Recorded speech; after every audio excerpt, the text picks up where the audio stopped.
네, 이번 한 주간 온 나라가 참 너무나도 시끄러웠습니다. 대통령이 비상계엄을 선포했고 국회에서는 대통령 탄핵안이 올라왔습니다. 그리고 여기저기서 많은 사람들이 모여서 시위를 하고 큰 소리를 냈습니다. 근데 사실은 이번 한 주간만 이렇게 했던 것이 아니지요. 수년간 계속해서 사람들이 모여서 큰 소리를 내고 시위를 하고 있습니다.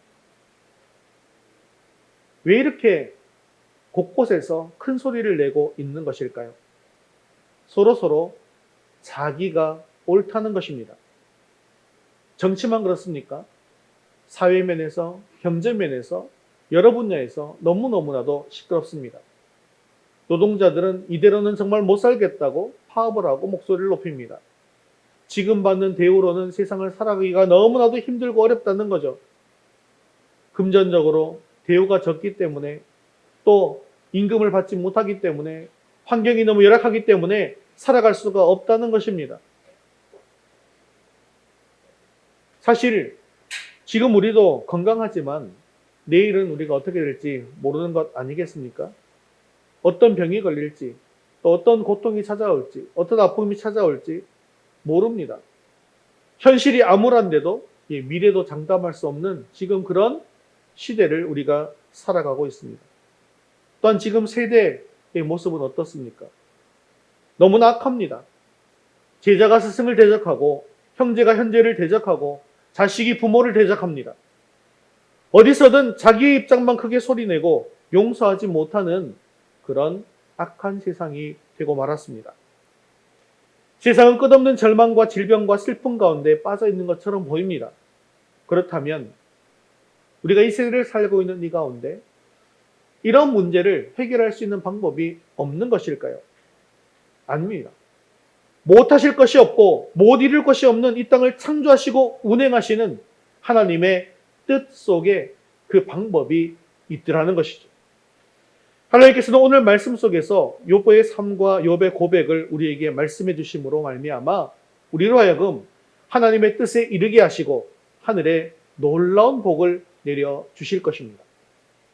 오늘 말씀을 통해서 슬픔을 가진 사람은 기쁨으로 바뀌게 되어지고 또 질병이 있는 사람은 건강한 사람이 되어지고 죽음의 그늘이 드리워진 사람에게 생명으로 옮겨지는 하늘의 큰 복이 임하시기를 주님의 이름으로 축원합니다.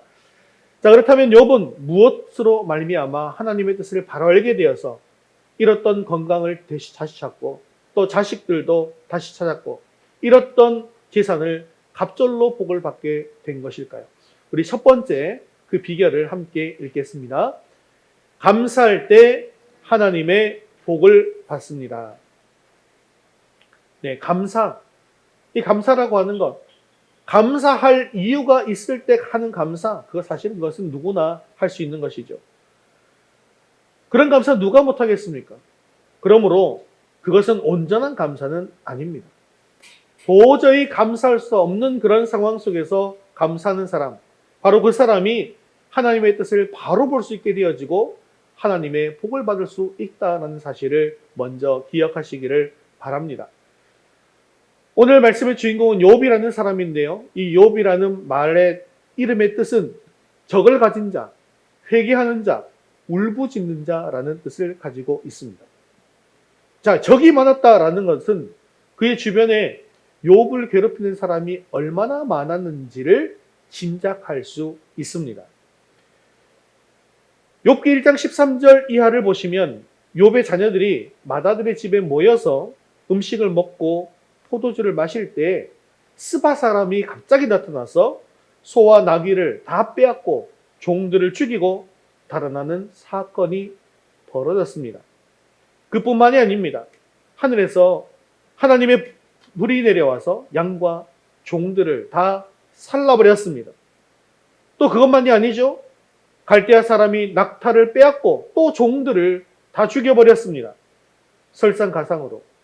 그 형제들이 모인 마다들의 집에 큰 바람이 불게 됩니다. 그래서 네 기둥이 다 쓰러지게 되었고 결국 그 집이 무너져서 자식들이 한꺼번에 몰살을 하게 된 것입니다. 사실 이런 일이 한 가지만 일어나게 된다 할지라도 너무나도 정신이 나갈 지경인데요. 이 모든 일이 한순간에 일어나고 자식까지 다 죽어버린 것입니다. 그래서 1장 20절에 보면 욥이 얼마나 괴로운지 겉옷을 찢고 머리털을 밀었다라고 하고 있습니다. 물론 이런 극단적인 상황은 누구에게나 닥치는 그런 상황은 아닙니다. 하지만 우리의 인생 속에서 언제든지 이런 어려운 일을 만날 수 있더라는 것이죠. 하나님, 저는 예배를 잘 드렸고요. 봉사도 잘하고요. 헌금도 많이 드렸고요. 기도도 열심히 하고 있습니다. 근데 왜 이런 저에게 시련을 주십니까? 라고 하면서 어떤 경우에는 이런 고난과 고통이 찾아오게 되어질 때 하나님을 원망하게 되어지고 심지어는 믿음을 완전히 잃어버려서 기도를 못하게 되거나 교회를 떠나버리는 일들도 있더라는 것이죠. 하나님께서는 믿음이 좋은 사람, 당신이 사랑하시는 사람에게는 고난을 주시지 않습니까? 그렇지 않습니다. 욥기 1장 1절에 보면 욥이 어떤 사람일까요? 온전하고 정직하여 하나님을 경외하며 악에서 떠난 자라고 기록하고 있습니다. 그래서 하나님의 복도 많이 받아서 물질도 많았습니다. 가족들은요, 서로 화목했습니다.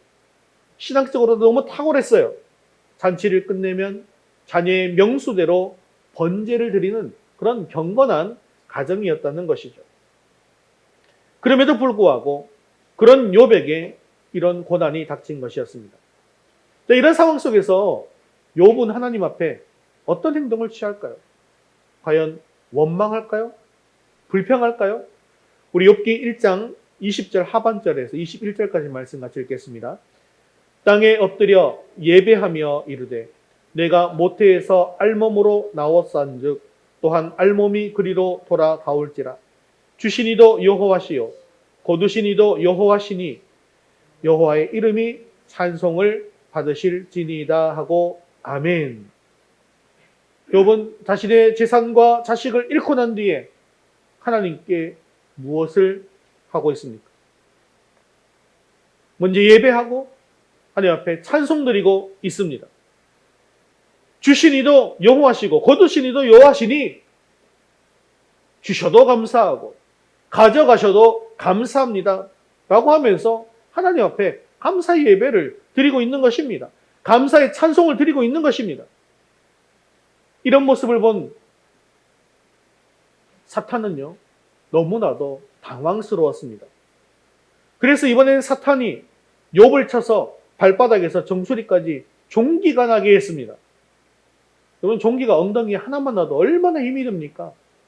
그런데 머리끝부터 발끝까지 다 종기가 났다고 생각해 보십시오. 욥이 그래서 어떻게 하고 있어요? 욥기 2장 8절에 보면 이런 행동을 하고 있습니다. 같이 읽겠습니다. 욥이 제 가운데 앉아서 질그릇 조각을 가져다가 몸을 긁고 있더니 재산은 다 사라져버리고 자식들도 다 죽고 자기 몸에는 온통 종기가 나서 너무 가렵고 그래서 그냥 질그릇 가지고 몸을 벅벅벅 긁고 앉아있는 거 생각해 보십시오. 얼마나 기가 막힙니까? 그때 아내가 욥에게 한마디 했습니다. 하나님을 욕하고 죽어라. 그래도 욥은 끝까지 이 모든 일에 입술로 결코 범죄하지 않습니다. 그런데 이런 욥에게 새 친구가 찾아와서 악담을 계속하죠. 욥을 정죄합니다. 네가 죄를 지었으니까 이런 벌을 받는 것이지. 참다 못한 욥은 간접적으로 하나님을 원망한 적도 있었습니다. 사실 우리들도 이런 모습에서 별반 다르지가 않지 않습니까? 일이 잘 풀릴 때는 하나님 앞에 감사하고 예배드리고 기도하고 헌신합니다. 그런데 어려움이 찾아오니까 점차 믿음이 사라집니다. 이 어려움이 반복되면 찬양이 사라집니다. 기도해도 안 되는 걸 하면서 기도의 자리를 회피하고 기도를 낯설어 합니다. 하지만 우리는 하나님이 어떤 분이신지를 명확하게 알아야 합니다. 오늘 말씀 속에서 욥은 하나님이 어떤 분이신지 정확하게 알고 있으면서 하나님에 대해서 이렇게 고백하고 있습니다. 욥기 42장 2절 말씀 같이 읽겠습니다. 주께서는 못하실 일이 없사오며 무슨 계획이든지 못 이루실 것이 없는 줄 아오니 아멘. 지금 욥 자신이 처한 상황은 인간적으로는 도무지 이해할 수 없는 상황입니다. 하지만 욥은 하나님의 전지전능하심과 섭리를 명확하게 깨달았습니다. 이 모든 것이 하나님의 뜻이라는 거죠. 우주 만물을 다스리시는 하나님의 주권적인 역사는 인간으로서는 도무지 알 수가 없다는 것입니다. 그렇다면 우리는 어떻습니까? 우리는 하나님의 뜻을 잘 알고 있습니까? 나에게 절망적인 상황이 닥치거나 슬픔이 오거나 질병이 닥치면 그냥 그 자리에서 주저앉고 말 것입니까? 사랑하는 성도 여러분, 우리가 고난이 닥쳐서 하나님의 뜻을 발견해야 할 그런 상황이 되게 되었을 때 결코 하나님 앞에서 범죄하지 마시기를 바랍니다. 그리고 모든 일에 하나님 앞에 감사하십시오. 그럴 때에 하나님의 뜻이 나를 통하여서 이루어지고 하늘의 복이 임하게 되어질 줄로 믿습니다. 여러분, 맨발의 천사 최춘선 할아버지라는 분이 계셨습니다. 그분은 혹한의 이 영하의 날씨에도 맨발로 다니면서 30년 동안 하나님은 자비로우십니다. 예수천당 불신지옥을 외치면서 다니셨던 분입니다. 이분은요, 일본에서 와세다 대학을 나와서 5개 국어를 하는 그런 수재였습니다. 그리고 독립운동을 하는 독립운동가였습니다. 또 김포공항 앞 큰 길에서 인천국도까지 수십만 평을 유산으로 받았던 그런 부자였습니다. 그랬던 그가 도쿄 유학 중에 하나님을 만나게 되었습니다. 그리고 그 후에는 하나님의 사랑과 복음을 전파하는 데 헌신했습니다. 그리고 6.25 직후에 많은 노숙자들과 거지들을 자기 집으로 데리고 와서 돌보았고요. 유산으로 받은 그 많은 땅들을 실향민과 가난한 사람들에게 모두 나누어 주었습니다. 그러다가 수천 평의 땅만 남게 되었는데요. 그 땅조차도 땅은 하나님의 것이다 라고 하면서 등기를 하지 않았습니다. 그래서 많은 사람들이 다 그 땅을 가로채 버리고 말았습니다. 그럼에도 불구하고 그것은 내 돈이 아니고 하나님의 돈이니까 괜찮다라고 이야기합니다. 그리고 자신은 가진 것이 하나도 없이 광야 같은 행색으로 맨발로 다니면서 복음을 전했습니다. 항상 맨발로 다니는 나이 80이 넘은 노인인 이 최춘선 할아버지는 물 한 잔도 계란 한 알도 늘 만족하고 감사하면서 살았습니다. 자신이 가진 것은 하나도 없지만 하나님의 은혜로 만사형통 다 하나님의 은혜입니다 라고 이야기합니다. 여러분, 우리의 인생 가운데 이것이 정말로 중요합니다. 심령이 가난한 자는 천국이 저희 것이다 라고 주님께서 말씀하셨지 않습니까? 그러므로 우리는 우리 입술로 통해서 주님 한 분만으로 만족합니다. 이 모든 것이 주님의 은혜입니다. 예수는 나의 힘입니다. 하나님 감사합니다. 이런 입술의 고백을 할 때에 주님께서 우리에게 힘과 능력을 주실 것입니다. 지금 우리가 험한 세상을 살고 있지만 이런 우리의 입술의 고백은 우리에게 힘을 더해 주실 것입니다. 제가 방금 했던 이 말, 우리 화면을 보시면서 다시 한번 같이 외쳐보도록 하겠습니다. 자, 읽어볼까요? 시작. 주님 한 분만으로 만족합니다. 모든 것이 주님의 은혜입니다. 예수는 나의 힘입니다. 하나님 감사합니다. 지금 이런 고백은 우리가 평소에 아무 일이 없을 때 그냥 이렇게 하는 고백이기도 하지만 최춘선 할아버지나 욥이나 자기에게 닥친 그런 상황 속에서도 늘 이런 고백을 했다라는 것이죠. 그분들은 어떻게 그런 상황 속에서도 저런 고백을 할 수 있었겠습니까? 그것은 하나님을 온전히 믿으며 늘 은혜에 감사하기 때문입니다. 사랑하는 성도 여러분, 죽어서 지옥 갈 수밖에 없는 우리를 살려주시고 천국으로 인도하시는 그 하나님의 은혜와 섭리 앞에 늘 감사하십시오. 그러므로 말미암아 하늘의 큰 복을 받는 저와 여러분 되시기를 주님의 이름으로 축원합니다. 그리고 두 번째 같이 읽겠습니다. 회개할 때 하나님의 복을 받습니다. 우리 욥기 42장 3절, 4절 말씀 같이 읽겠습니다. 무지한 말로 이치를 가리는 자가 누구니이까? 나는 깨닫지도 못한 일을 말하였고 스스로 알 수도 없고 헤아리기도 어려운 일을 말하였나이다. 내가 말하겠사오니 주는 들으시고 내가 주께 묻겠사오니 주여 내게 알게 하옵소서. 아멘. 욥은 지금까지 친구들과 논쟁하면서 하나님의 뜻을 정확히 알지 못해서 따져먹고 원망도 하였습니다. 하지만 지금 하나님에 대한 욥의 태도가 어떠합니까?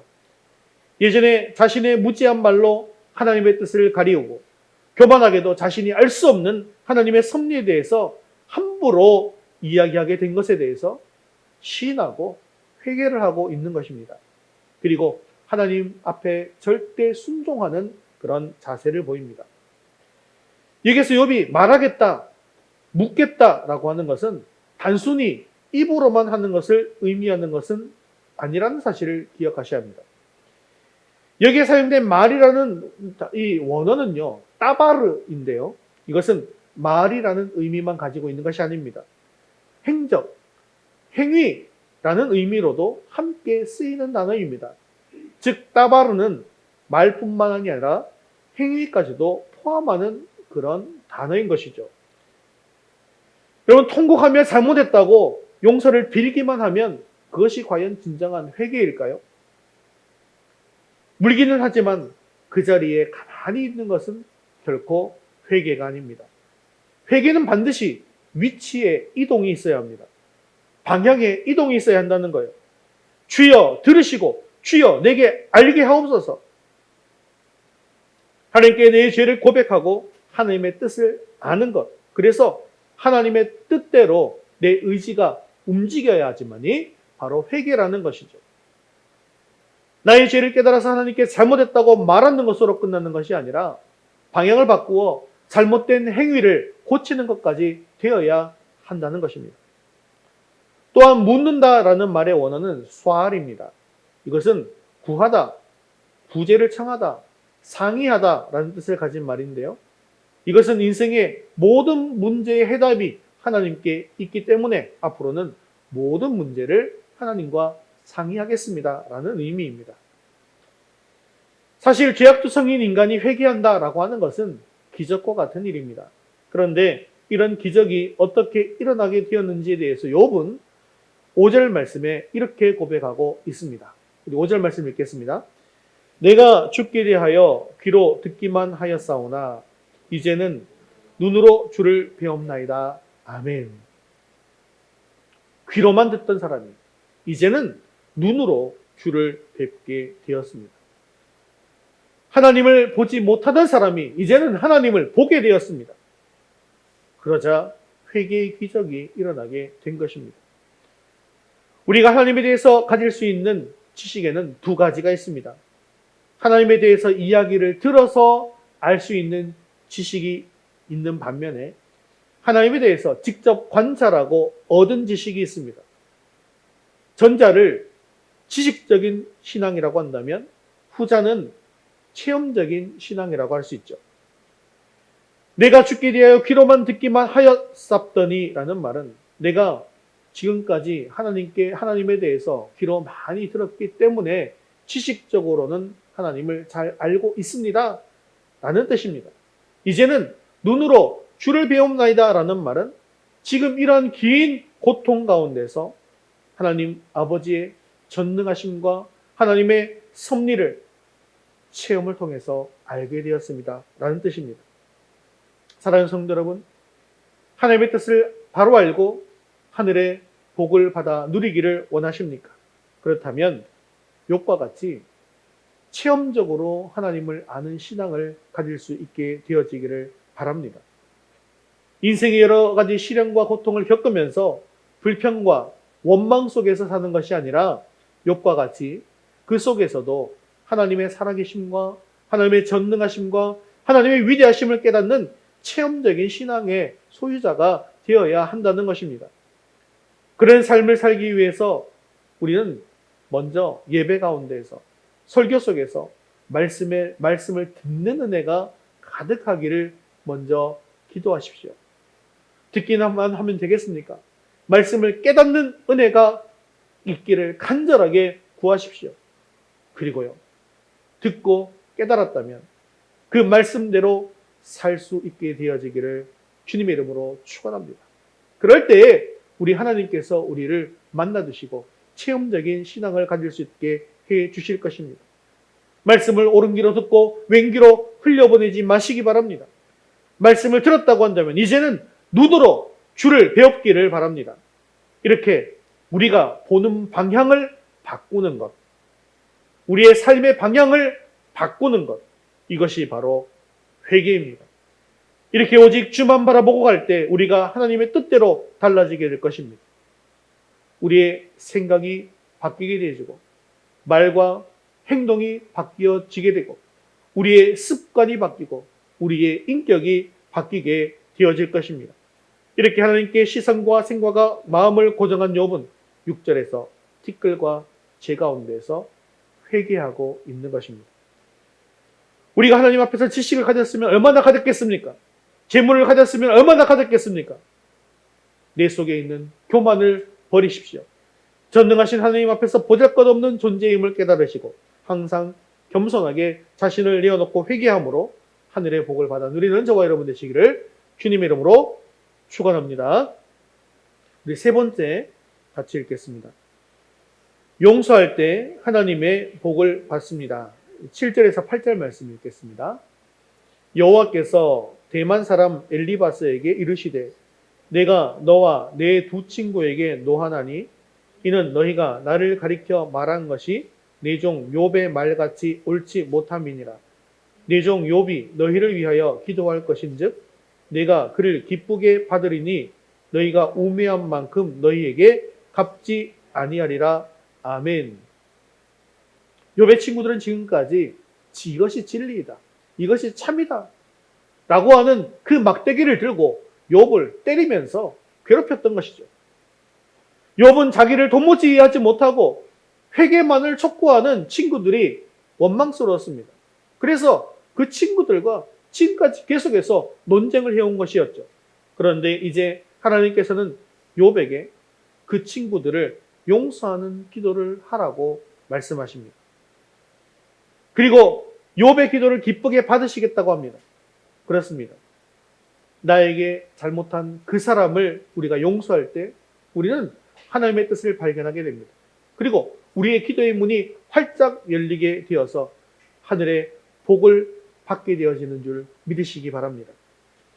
여러분, 용서라고 하는 것은 대체로 상처를 입은 사람이 상처를 입힌 사람을 용서하는 것이죠.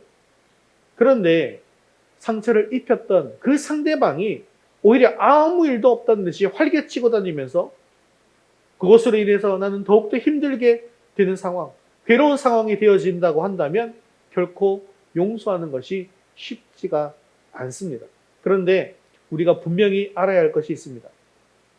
그 사람이 활개를 치고 다니든 말든 내 마음이 그를 용서하지 못한다고 한다면 문제는 오히려 나에게 크게 발생한다는 것이죠. 왜 그렇습니까? 상대방은 아무 문제가 없어요. 그래서 활개치고 다니는 거예요. 그런데 나만 속이 썩는다는 것입니다. 그렇기 때문에 내가 상대방을 용서하는 것은 그 사람을 위해서 용서하는 것이 아닙니다. 나를 위해서 용서해야 한다는 것입니다. 사실 죄의 문제는 나와 그 사람의 문제가 아닙니다. 죄의 문제는 그 상대방과 하나님과의 문제이죠. 하지만 상대방과 나 사이의 용서의 문제는요, 나 자신을 위한 나의 문제다라는 사실을 기억하십시오. 그 사람의 죄는 하나님께 맡기시고 내가 할 일은 용서를 하는 것입니다. 용서하지 못하면 우리는 결코 마음의 고통에서 벗어날 수가 없습니다. 용서하지 못하는 부정적인 마음인 미움, 분노, 증오, 이 저주 이런 것 때문에 오히려 마음의 병이 깊어집니다. 그리고 하늘의 복이 멀리 떠나버리고 만다는 것이죠. 그래서 10절 말씀해 보면 욥이 어떻게 하고 있습니까? 10절 같이 읽겠습니다. 욥이 그의 친구들을 위하여 기도할 때, 자, 욥이 친구들을 위해서 기도하는데 무엇을 위해서 기도했겠습니까? 자신을 정죄하고 저주한 그 벗들을 위해서 용서하는 기도, 축복하는 기도, 그런 기도를 했을 것입니다. 하나님, 저 친구들을 용서해 주옵소서. 하나님, 그들을 도와주시고 그의 앞길을 인도해 주시고 그들이 건강케 하여 주시옵소서. 그들은 내가 당한 이런 고통과 고난을 당하지 않게 도와주시옵소서. 잘되게 하여 주시옵소서. 이렇게 기도하지 않았겠습니까? 예수님께서도 우리에게 용서의 모범을 보여주셨습니다. 예수님께서 우리를 구원하시기 위해 십자가에 달리셨을 때 이렇게 말씀하시죠. 누가복음 23장 34절 말씀 같이 읽겠습니다. 이에 예수께서 이르시되 아버지 저들을 사하여 주옵소서. 자기들이 하는 것을 알지 못함이니이다 하시더라. 아멘. 우리 주님께서는 자신을 죽이려는 인간들을 용서하셨습니다. 예수님을 모른다고 심지어 저주하면서 부인했던 베드로도 용서해 주셨습니다. 아직도 죄 가운데 빠져있는 우리들을 예수님의 그 십자가의 보혈로 용서해 주셨습니다. 오늘 살펴본 욥의 모습은 철저하게 하나님 앞에서 자신을 내려놓고 이제는 이웃을 용서하고 축복하는 모습을 보이고 있습니다. 그렇다면 우리들도 십자가 앞에서 내 자신을 철저하게 내려놓고 이웃을 용서하고 이웃에게 축복하는 삶을 살게 되어질 때 하나님께서 복을 내리시겠죠. 하나님께서 어떤 복을 내리셨는지 10절 하반절 말씀 같이 읽겠습니다. 여호와께서 욥의 공경을 돌이키시고 여호와께서 욥에게 이전 모든 소유보다 갑절이나 주신지라. 아멘. 이렇게 친구들을 용서하고 축복할 때 이제는 그 공경을 돌이켜 주셨습니다. 또한 이전 모든 소유보다 갑절이나 되는 복을 받았습니다. 용서를 통해 막혔던 하나님의 축복의 통로가 뻥 하고 뚫리게 되어진 것이죠. 하나님의 뜻은요, 우리가 내 자신이 어찌해서 그 상대방을 바꾸는 것이 아닙니다. 우리가 지금 내 앞에 닥친 이 공경을 내가 어찌해서 노력해서 바꾸어 나가는 것이 아닙니다. 중요한 것은 여호와 하나님께서 돌이켜 주셔야만 한다는 것이죠. 그렇기 때문에 우리들이 지금 제일 먼저 해야 할 것은 바로 친구들을 위해서 기도하는 것입니다. 그럴 때 우리가 죄에서 용서받아 주님의 자녀가 되는 기적을 경험한 것처럼 우리의 용서로 상대방이 변하는 그런 기적을 체험하게 될 것입니다. 욥이 기도한 대로 하나님께서 받아주신 것처럼 또한 우리의 기도문이 활짝 열려서 용서하지 못할 사람을 위해서 기도함으로 말미암아 하나님께서 받으시고 하늘에서 내리는 갑절의 복을 받을 수 있게 되어지기를 주님의 이름으로 축원합니다. 말씀을 맺겠습니다. 우리 삶 가운데도 언제든지 고난이 닥치고 슬픔이 닥치고 질병이 닥치고 또 절망이 내 앞에 설 수가 있을 때가 있습니다. 하지만 그때 우리가 해야 될 일은 무엇입니까? 욥처럼 감사할 수 있기를 바랍니다. 또한 욥처럼 회개할 수 있기를 바랍니다. 또한 욥처럼 축복할 수 있기를 바랍니다. 용서할 수 있기를 바랍니다. 우리가 이런 삶으로 말미암아 욥과 같이 하나님의 뜻이 무엇인지를 정확하게 발견하고 하늘에서 내려주시는 그런 갑절의 복을 받게 되어지기를 주님의 이름으로 축원합니다.